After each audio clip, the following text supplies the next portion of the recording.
Assalomu alaykum hurmatli o'quvchilar. Men Emin Behzodbek Abdujabborovich. Sizlar bilan bugungi axborot texnologiyasi fanidan elektron pochta undan foydalanish haqida gaplashamiz.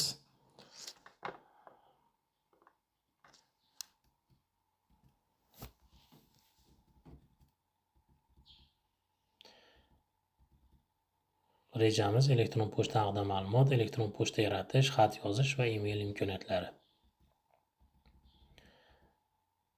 Elektron pochta bu ma'lumotlarni qabul qilish, jo'natish, pereslat qilish vazifalarini bajaradi. Elektron pochta email elektron manzil oddiy pochta vazifasini bajaradi. Elektron pochta bo'lgandan keyin biz ishimiz ancha juda yengillab ketdi. Bitta xatni jo'natish oldin qanchadir vaqt, uzoq vaqt olgan bo'lsa, elektron xatlar bu narsada juda tezlik bilan bajarilyapti. Matnli, grafik va tovushli fayllarni, programma fayllarini o'z ichiga olish mumkin. Elektron xatlar bir vaqtning o'zida bir nechta adreslarga jo'natish mumkin. Ya'ni bitta xatni birdaniga 5-6 ta odamga jo'natish yoki cheksiz jo'natish imkonini beradi.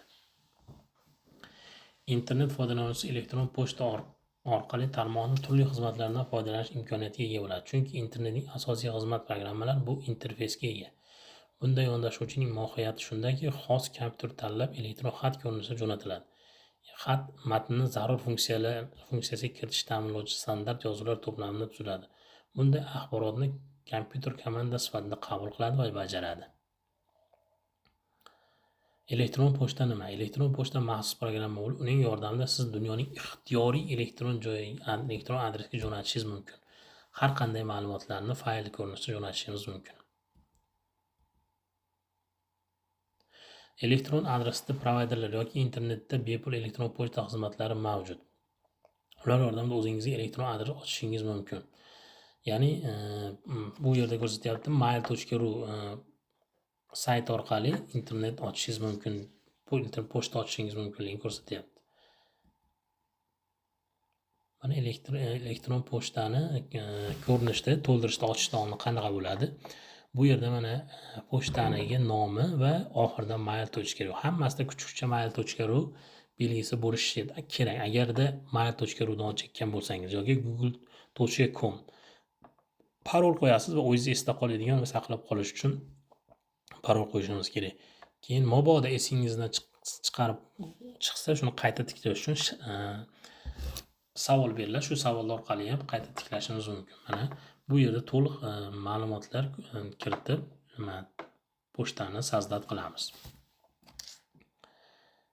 Mana buna holat chiqishi mumkin. Ya'ni siz ochgan pochta band desa, ya'ni o'zgartiramiz. Mana Munisa xonim bo'lsa, agar bu pochta band bo'lsa, boshqasiga o'zgartirishimiz mumkin yoki mail.ru band bo'lsa, inbox nomlarini o'zgartirishimiz mumkin. Har boshqa nimalariga ko'rib turibsiz.